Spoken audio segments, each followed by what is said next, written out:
Had you asked me while I was pregnant whether I was doing anything in particular to prepare my body for a VBAC, I would have probably said no. I'm just letting the cards fall where they may. But looking back, I think I did do some things that most likely helped. I was not very active in my first pregnancy. Obviously, I'll never know if that was the reason he was breech, but do I think that stretching, opening my hips, doing spinning babies earlier could have potentially helped?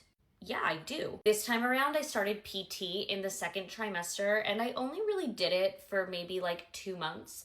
But I do think that it had a very heavy hand in aligning my body correctly. I just had way more mobility in one half of my body. My right side was so tight. The physical therapist equipped me with stretches and exercises that I could do to better balance my body, and I think that that could have potentially encouraged the baby to flip in the correct direction. I also started incorporating inversions very early on, like from 30 weeks, I was doing those spinning babies inversions because I was sure that this baby was going to be breech. And then just generally, I was much more active this pregnancy. Obviously, I have a toddler.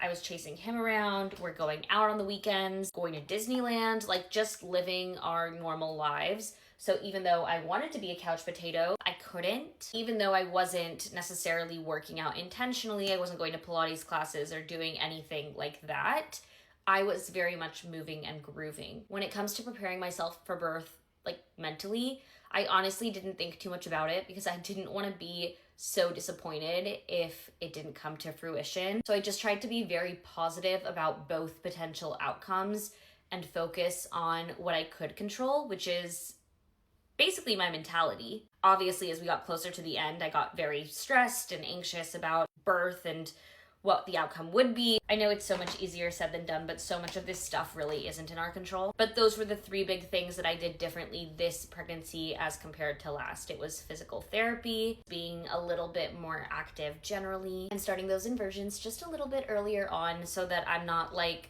35, 36 weeks just hanging out upside down hoping that my baby will flip, which is what I did last time, and he did not flip.